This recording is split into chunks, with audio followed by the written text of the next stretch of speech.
Bonjour à toutes et à tous, c'est Hermès, j'espère que vous allez bien, j'espère que vous avez apprécié la vidéo d'hier, une vidéo un tout petit peu particulière, beaucoup de réactions majoritairement extrêmement positives et d'autres moins positives, mais vous savez, tant que ça reste dans la bienveillance, je suis bien sûr preneur de tout et je prends toujours plaisir à vous lire et à vous répondre. Effectivement, c'est la fin, j'ai reçu une dizaine de mails encore ce matin pour rejoindre l'initiative et ce à vie, vous n'avez donc plus accès malheureusement au site de la promotion, c'est terminé. Donc, je peux laisser une journée de plus avec grand plaisir. Je vous enverrai directement les liens via mail. On peut le tirer pendant une journée supplémentaire exceptionnellement et sinon directement en MP sur le Discord des rois du marché. On parlera Bitcoin aujourd'hui, bien évidemment. On va également parler de quelque chose d'important qui nous concerne toutes, mais bon sang, Hermès, c'est quand que ma crypto pépite va littéralement exploser? Et autant faire se peut, quand est-ce et est-ce que oui ou non, elle va exploser? Restez bien avec moi jusqu'à la fin de la vidéo. Accrochez vos ceintures, on commence maintenant.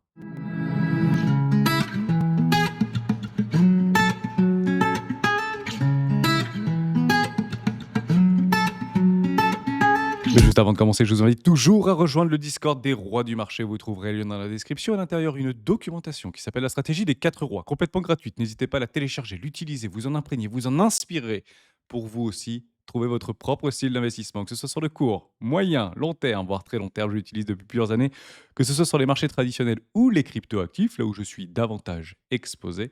Elle est faite pour vous et disponible également ici sur le site lesroisdubitcoin.com. Vous pouvez la télécharger sans même passer par le Discord des rois du marché. Et merci pour votre soutien, merci pour vos inscriptions et merci également pour vos abonnements puisque nous avons lancé une initiative, non pas une, mais deux. Si vous vous abonnez ici, plus 10 centimes d'euros en dons à trois associations que nous avons sélectionnées, les plus connues en Europe, en France notamment.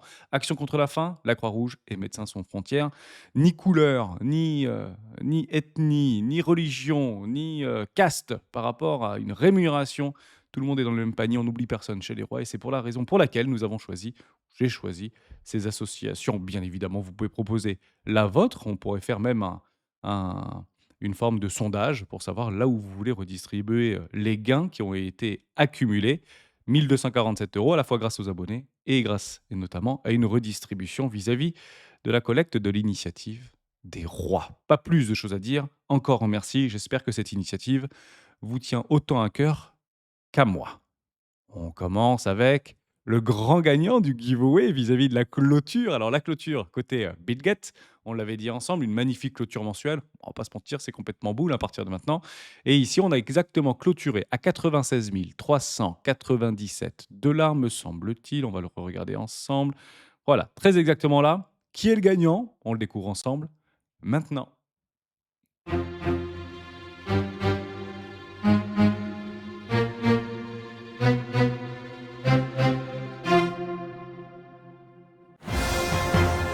Et c'est Samy Scooby qui a gagné la clé Ledger. Merci à toi, Samy. Tu reçois donc ta clé Ledger chez toi d'ici 72 heures, puisqu'on va profiter encore du Black Friday du côté de Ledger.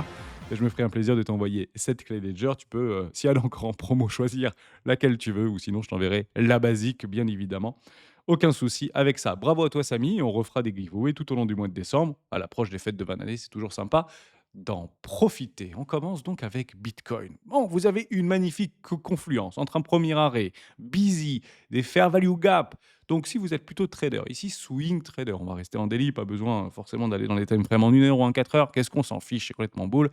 Et lorsqu'on rentre dans des tendances, je vous le dis en toute franchise, si vous n'êtes pas trader ou scalper ou intraday, ça sert strictement à rien à passer en dessous des time frames en 4 heures. La time frame de référence pour les traders actuellement sur Bitcoin, ça fait à peu près 3 ans qu'on le travaille dessus, c'est 4 heures, avec des confirmations, des invalidations daily et hebdomadaires. Les tendances sont boules, que ce soit en hebdomadaire, que ce soit en daily, que ce soit en tout ce que vous voulez. Donc grosso modo, si vous rentrez plus bas dans ces time frames, en fait, on broie un petit peu du noir, si vous voulez, donc il n'y a pas réellement d'intérêt à rentrer dans ces petites time frames si notre objectif de prix se trouve bien évidemment plus haut, ou en tout cas notre objectif de vente se trouve plus haut. Maintenant, si on veut acheter le dip, le fameux dip, par rapport à une réactivation au niveau du flux haussier, à ce moment-là, vous savez comment ça se passe. Deux flux baissiers. Beaucoup diront: ah, il est là le premier flux baissier. Non, non, ça, c'est pas le premier flux baissier. Ça, éventuellement, c'est une A. si vous savez, au niveau des flats ou des raining flats, et cetera, au niveau des vagues d'Elliott. Donc ici, on pourrait avoir une en 5 vagues. Une, 2, 3, 4, 5 potentiellement. Et donc, on aura donc une correction en 2 vagues. Et à mon avis, ce sera plutôt comme ça qu'elle sera positionnée, si elle souhaite se positionner à partir de ces niveaux de prix, juste en dessous des 100 000 dollars, qui semblent plutôt intéressants puisque on part du principe que si on pète les 100 000 dollars, à ce moment-là, c'est direction 130 000 dollars et ce, en one shot. En tout cas, c'est mon play. Et je pense qu'un atterrissage par rapport à une première consolidation de 2 flux baissiers se fera aux alentours des 130 000 dollars personnellement, vis-à-vis de des indicateurs techniques que j'utilise et j'ai eu l'occasion de vous en parler encore il y a une semaine en profondeur et notamment lors du live. Donc pour moi, premier flux baissier, s'il doit y arriver, puis une remontada, troisième porte de range, 4 heures ici, et puis derrière, un second flux baissier. Et vous avez ici un premier arrêt de busy à aller, entre guillemets, combler. Donc pour moi, le plus bas, ce serait les 78 000 dollars, à peu près 76 000 dollars. Et ensuite, il se passe quoi? On va se faire satelliser. C'est pour ça que je vous ai pas mis une fusée ici, je vous ai mis un satellite. C'est to the moon, bro, tout simplement. Et c'est direction one shot 130 000 dollars en moins de 30 jours. Ma question, c'est la suivante. Est-ce qu'on clôturera oui ou non au-dessus ou en dessous des 100 000 dollars? Je pense qu'on sera allègrement au-dessus des 100 000 dollars à la fin du mois. C'est mon avis, c'est une perception de marché. Et je pense que nous n'observerons très probablement pas ces deux flux baissiers. Mais ce que j'ai juste envie de vous dire, puisque je ne connais pas l'avenir, malheureusement, sinon, honnêtement, je me ferai un plaisir de vous la donner. Vous avez en fait souvent la tendance, sur des trop petites time frames, de voir des grandes corrections. Donc si vous passez en une heure ici, on a tendance à voir des choses qui en fait sont complètement fausses.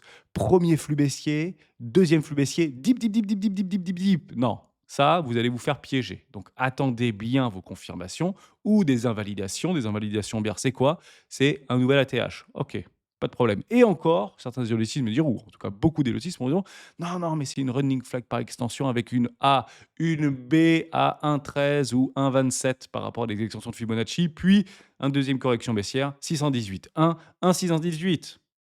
OK? Donc moi, je jouerais plutôt ce type de choses, tout simplement.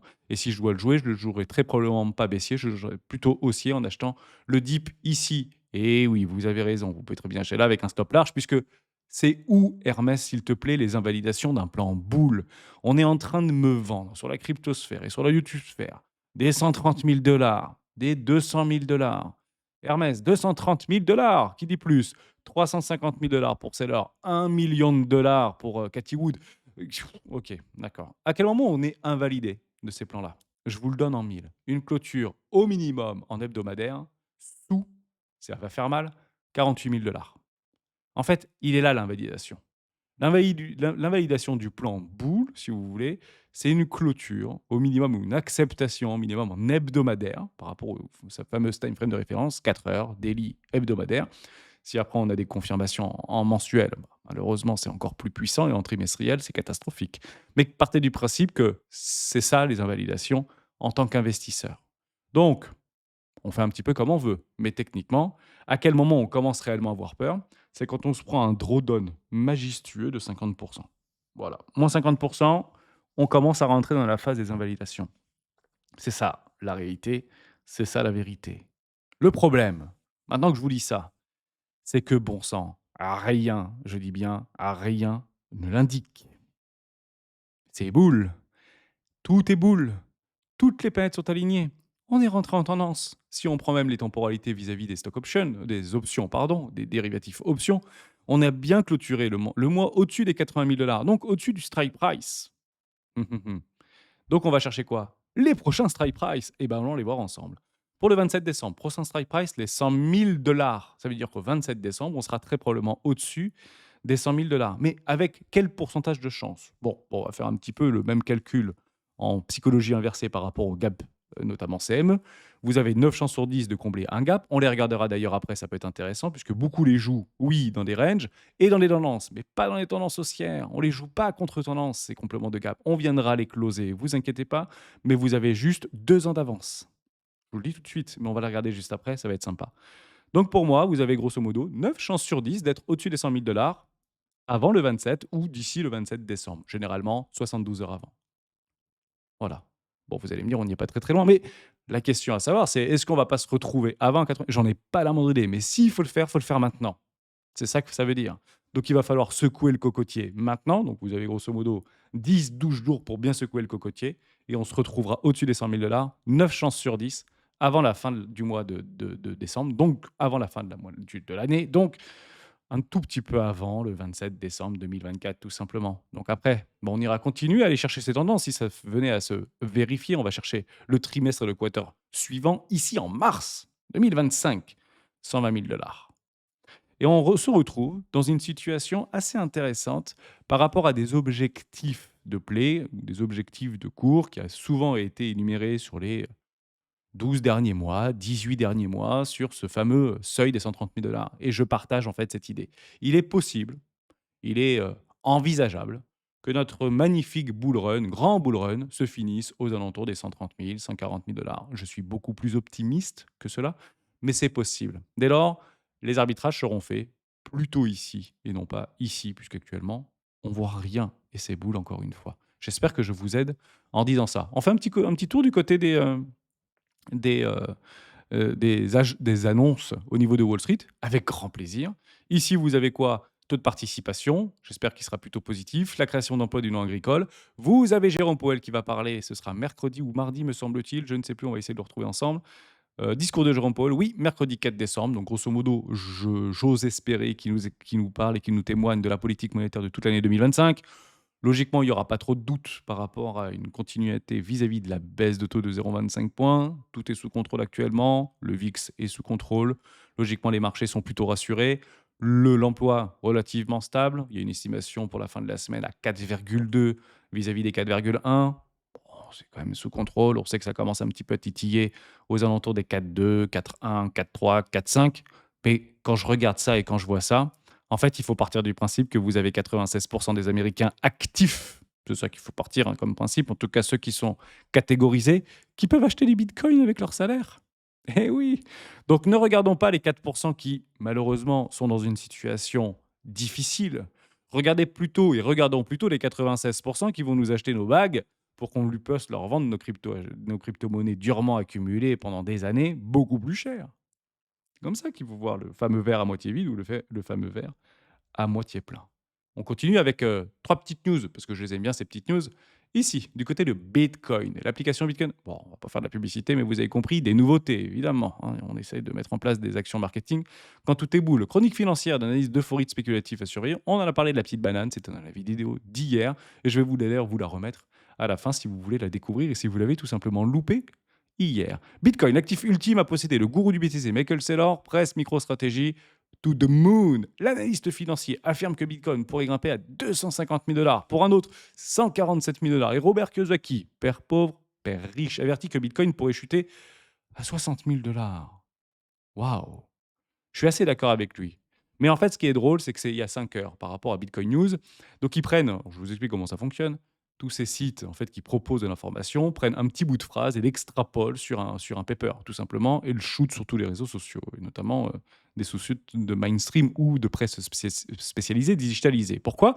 Parce qu'en fait, la veille, Robert Kiyosaki nous explique quoi? Alerte FOMO, Robert Kiyosaki prévient que la rupture des 100 000 $ de Bitcoin exclura les investisseurs de la classe moyenne. OK, donc d'un côté, tu nous expliques 5 heures avant que ça peut descendre à 60 000, mais de l'autre côté, tu nous dis, bah, désolé pour vous les cocos, mais au-dessus de 100 000, vous êtes exclus, entre guillemets, de la grande envolée de Bitcoin en encre et réserve de valeur dite mondiale. Je ne vois pas plus de choses. La seule chose que je vois, pour ça que je vous ai mis cette petite vidéo au début par rapport au gagnant, donc Samy Scooby, c'est vis-à-vis du mois de décembre. Et si on reprend la cyclicité du Bitcoin, je ne m'intéresse pas à 2022, je ne m'intéresse pas à 2020, à 2021, je ne m'intéresse pas à 2018, je ne m'intéresse pas à 2014. Moi, je m'intéresse à des années d'halving. Donc, on va les reprendre ensemble, ces années d'halving. Ici, 2020. Novembre, 42%. Décembre, 46%.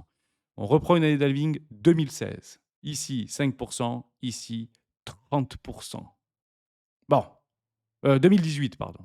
Non, c'était quoi mon année 2020? Oui, 2016. 5%, 30%. Bon, en gros, je le résume comme ça, c'est boule boule. C'est pas boule bear, c'est pas bear boule, c'est boule boule. C'est boule boule. Et ce sera très probablement boule boule, voire maxi boule. C'est ça la cyclicité. Donc on était content du mois de novembre, mais on n'est pas prêt pour le mois de décembre. En tout cas, c'est dans cette dynamique-là que je m'inscris, tout simplement. Pourquoi? Parce que en quoi ce serait différent? Un analyste ne fait que répéter ou observer des fractalités du passé pour en découler ou en tirer ce qu'on appelle un avantage plus important ou une probabilité de réussite, donc un avantage non négligeable plus important. Et on va faire d'ailleurs ce travail-là avec une petite charte et je vais vous la retrouver parce que beaucoup me demandent c'est quoi mes indicateurs techniques préférés. Alors mes indicateurs techniques préférés, j'utilise le RSI, le MACD, le BV et notamment le R William qui se trouve juste ici. Donc c'est un petit peu brouillon parce que j'étais actuellement sur le site au niveau des GAP CME. Je vous en fais en fait part très très rapidement, comme ça j'oublie pas. On va peut-être jouer éventuellement celui-ci. D'ailleurs, vous en avez un autre, hein, soit dit en passant, qui est juste là, hein, qui est toujours pas comblé. Oui, ouais, je l'ai mis d'ailleurs. Il est juste ici, celui qui a été fait, il y a quelques jours en arrière. Vous avez celui-ci aux alentours des 80 000 $. Vous avez celui-ci aux alentours des 53 000 $. Vous avez jusqu'à grosso modo les 26 000 $. Et vous savez quoi? Bah, en fait, c'est le gap qu'il faut regarder. Ce sont les 27 000 $. Je pense qu'on n'ira pas. Je pense qu'on ira plutôt combler les 39 000 $ personnellement. Donc, je m'inscris un petit peu dans la logique de Robert Kiyosaki. Je ne pense pas qu'il pourrait descendre à 60 000 $ ou sous les 60 000 ou aux alentours des 60 000 $. Moi, je pense qu'il descendrait plutôt aux alentours des 35-45 000 $ le Bitcoin, mais pas maintenant. En réalité, vous avez raison. On va pas se mentir. Pas de langue de bois ici. On finira très probablement par en combler 90%. Mais avant ça, on peut très bien aller les chercher, puisque les gaps, nous ne les comblons pas à contre-tendance. Les gaps, on les comble dans la tendance. Donc ça va être compliqué sur de nouveaux all-time high d'aller combler des gaps haussiers. Pourquoi? Parce qu'il n'y en a pas. Bitcoin n'a jamais connu au-dessus des 100 000 $. En revanche, ce que Bitcoin connaît, c'est les 96 000 $, c'est les 80 000 $, c'est ici les 38 000 $ ou c'est ici encore les 26 000 $ comme on vient d'en parler. Donc on ira les combler dans la tendance. Mais dans une tendance quoi? Baissière. Voilà. Et pour avoir cette tendance baissière, on rembobine. Ça veut dire qu'il faudrait avoir une structure de confirmation minimum en hebdomadaire sous les 49 000 $. Et à ce moment-là, très précisément, on ouvrira les yeux pour aller chercher les gaps. Voilà. Vous le savez. Mais d'ici là, bah, on peut les laisser tranquilles, ces gaps, ces trous de cotation. Et vous savez qu'il y en a un paquet des trous de cotation, croyez-le ou non, mais celui-ci, les 80 000 $, à mon avis, c'est pas 90% de chance d'aller le combler, c'est 99% de chance d'aller le combler tôt, tout tard. Tôt, tout tard. Dans une semaine, comme dans un mois, comme dans un an, comme dans 2 ans. Je pense qu'on sera pas loin des 18 mois. En termes de prédictif, j'en sors un paquet, hein. On verra bien si ce sont des bêtises, mais soit dit en passant, lorsqu'on travaille sur les cyclicités long terme, on s'est rarement gouré. On est plutôt pas trop mal. Et le plus connu de la communauté des rois, c'est les fameux bottoms générationnels aux alentours des 12 500 $ en novembre 2022. On l'avait donné 8 mois avant. On va pas se mentir. Ici, on l'avait donné bottom 12 500 $ novembre 2022. Le bébé, il est tombé à 15 000 $. On n'était pas très très loin quand même, hein. Alors quand on y était, ça paraissait dingue, 15 000 $, 12 500 $. Mais bon sang, c'est que dalle, c'était 14% ou 17% à ce moment-là. Aujourd'hui, on en rigole bien, on est à 100 000 $, vous vous rendez bien compte? Donc je fais la même chose et je vais vous donner la même fractalité. Novembre, octobre-novembre 2026, 40 000 $. Je répète, octobre-novembre 2026, notez-le sur votre agenda. Faites ça juste pour rigoler. Vous prenez votre J-Call et vous allez en octobre 2026, novembre 2026, je vais vous le donner très exactement, et vous le notez comme je vous l'ai noté pour novembre 2025 par rapport aux 230 000 $. Est-ce que oui ou non, on y va? Voilà. Vous l'avez ici. Donc ce sera, on va passer en hebdomadaire. Et quand on y sera, on dira, ah, mais c'est pas différent. Octobre 2026, voilà, je l'ai exactement. Octobre 2026, septembre, octobre 2026, 40 000 $. Notez-le dans un agenda. On en rigole. Je prendrai une target entre 35 et 40 000 $ d'ici là. Et on pourra s'invalider en fonction de l'amplitude de Bitcoin. Mais honnêtement, ça semble plutôt cohérent par rapport aux différents cycles. Et ce ne sera très probablement pas donc différent. Je continue par rapport à ce que je voulais vous montrer ici, un indicateur magique qui s'appelle le R William, qui a directement été utilisé par je ne sais plus quoi. C'est l'indicateur. On va le regarder ensemble. On va essayer de le coller. On va essayer ici. On va mettre le R William, donc c'est la version gratuite. D'accord? On va essayer de regarder William R ou R William. Est-ce que je vais l'avoir? Et on va essayer de le retrouver. William R. Alors si je mets William R ou R William, William. Oh ouais, voilà, Stu Himmer. Donc c'est formidable. Vous avez celui-ci et vous avez d'ores et déjà sur The Willy, juste là, une bonne EMA 13, parce que moi en fait je l'ajoute ici, vous voyez. Juste là, on va changer de charte. Je vais vous mettre juste là et vous avez par rapport à mon William Air, vous avez bien une EMA ici, 13 périodes et ici mon Air William et en fait, c'est copié-collé. Ce que vous voyez ici en daily, c'est exactement ce que vous voyez ici, ce qu'on vient juste, au niveau de The Willy en hebdomadaire. Si je vous mets en daily, c'est exactement la même chose. Donc après, vous pouvez le customiser, hein, vous double-cliquez dessus, vous pouvez appliquer le style. À un moment, je préfère un petit peu en rose parce que souvent, on aime bien utiliser les mêmes exactement les mêmes couleurs que moi, ça permet de se repérer plus facilement. Voilà, vous changez un petit peu les couleurs, il y a pas de souci. Bon, vous avez compris que celui-ci, comme celui-ci, c'est exactement le même, le Willy Mint Tree qui permet en fait de repérer des situations de surachat et des situations de survente. Ce sont donc ici un oscillateur qui est très proche du RSI, mais qui n'est pas tout à fait un RSI, parce que tu n'utilises pas exactement les mêmes données, tout simplement. Donc c'est un oscillateur qui est baqué entre 0 et moins 100 ici. Et lorsque, bah, tout simplement, vous êtes dans le vert, donc si vous achetez ici, vous êtes un abruti, excusez-moi du peu, mais si vous vendez dans le rouge ici, c'est que vous êtes un abruti. Dès lors, je prends des profits dans le vert, je suis un génie, et j'achète dans le rouge, je suis un génie. Actuellement, en daily. Donc, ce qui nous intéresse, c'est les grandes time frames, plutôt en weekly ici, voire en mensuel. Waouh! Et on commence tout juste, si on prend cet oscillateur, à rentrer dans le vert, alors que sur le cycle précédent, on n'avait pas vu en fait cet indicateur se mettre dans le vert, entre guillemets. Donc, si vous prenez des profits ici, dans une amplitude plus ou moins importante, parce que si on fait juste 530 000, ça fait 30% de plus. En fait, ça sera que dalle sur des time frames en mensuel. On sera bien dans le vert et on sera dans un enfoncement de publicité de surachat. Mais on peut y rester longtemps dans cet enfoncement de surachat. C'est ça la vérité. On peut y rester 3 mois, comme 6 mois, comme 8 mois. Il faut s'accrocher. Mais ça reste quand même une bonne zone pour pouvoir prendre des profits. On va passer donc ici en hebdomadaire. C'est quand même le plus intéressant. Et on va regarder à quel moment on a eu des signaux, ce qu'on appelle des signaux d'arrachement. Vous restez avec moi? Parce qu'on va aller regarder des petites crypto-pépites qu'on a actuellement sous les yeux. Vous avez eu ici une zone rouge par rapport au Willy Min ou The Willy, qui est complètement gratuit, encore une fois, avec un arrachement haussier là. Ça a littéralement explosé à la hausse. Donc, très exactement, en janvier 2023. C'est trop tard, on peut plus acheter, il faut vendre. Mais pas du tout. Le marché il est passé de 20 000 $ à 100 000 $. Donc, le cryptoactif prend très probablement la même chose avec des coefficients multiplicateurs relativement similaires vis-à-vis d'une explosion ou un arrachement haussier. Le précédent, c'était ici, par rapport au cycle de mars 2019. Vous aviez eu un magnifique arrachement haussier. On est passé grosso modo de 5 000 $ jusqu'à 13 000 $, puis sans pour autant atteindre les bottoms de marché vis-à-vis du crack Covid, à quel point Bitcoin était résilient, on est monté jusqu'à 70 000 $, donc 4 000 $, 70 000 $. Waouh! Plutôt pas mal, hein, quasiment x 10.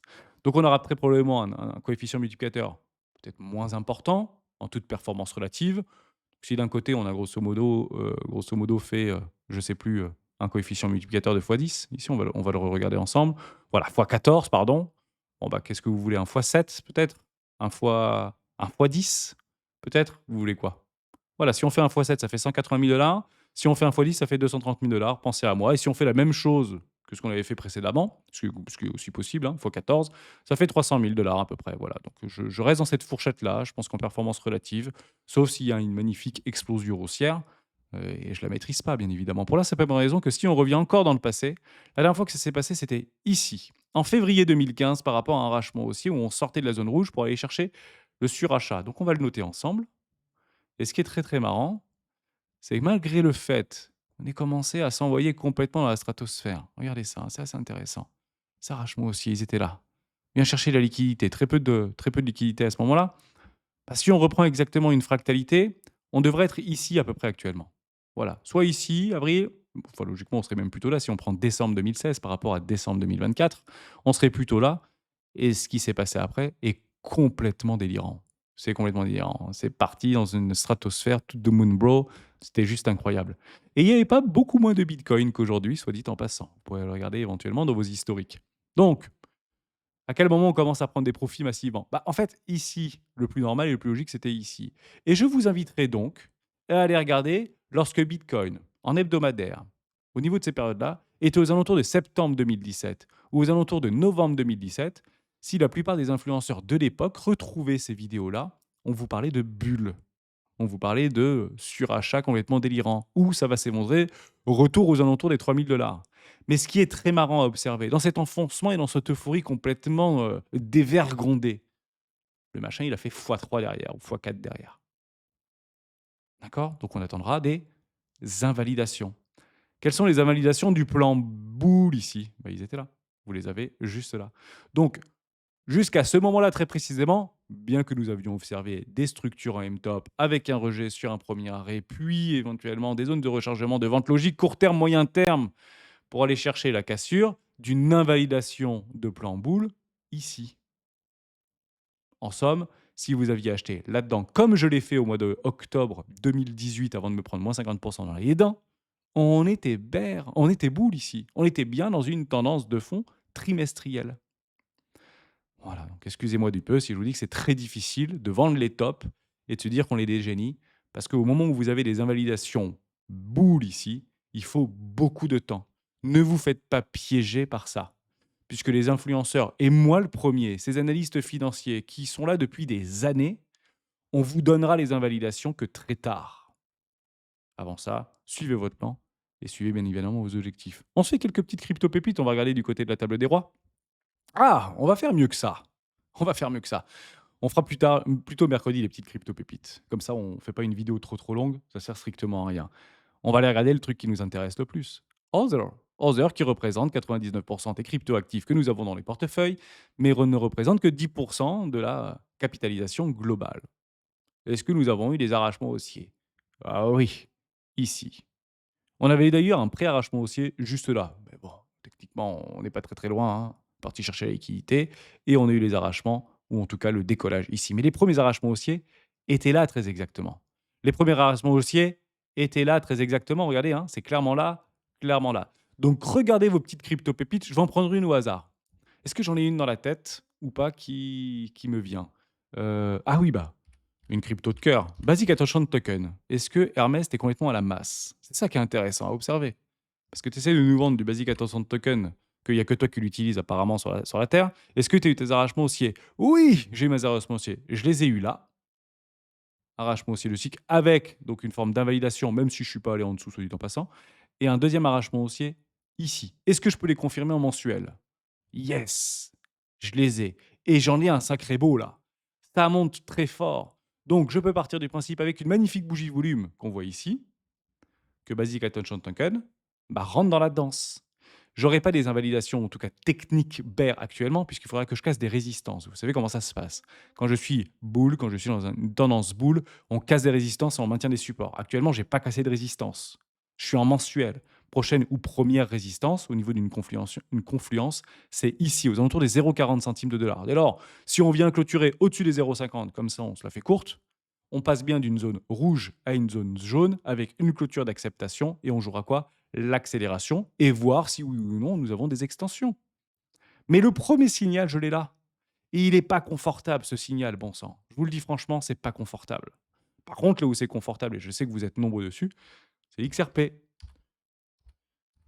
Je n'y suis pas personnellement. J'aurais pu y être, mais je n'y suis pas. Plutôt une philosophie ici. Vous voulez de l'arrachement haussier, vous? Bah vous l'avez l'arrachement haussier. Mais vous l'avez pas là, l'arrachement haussier.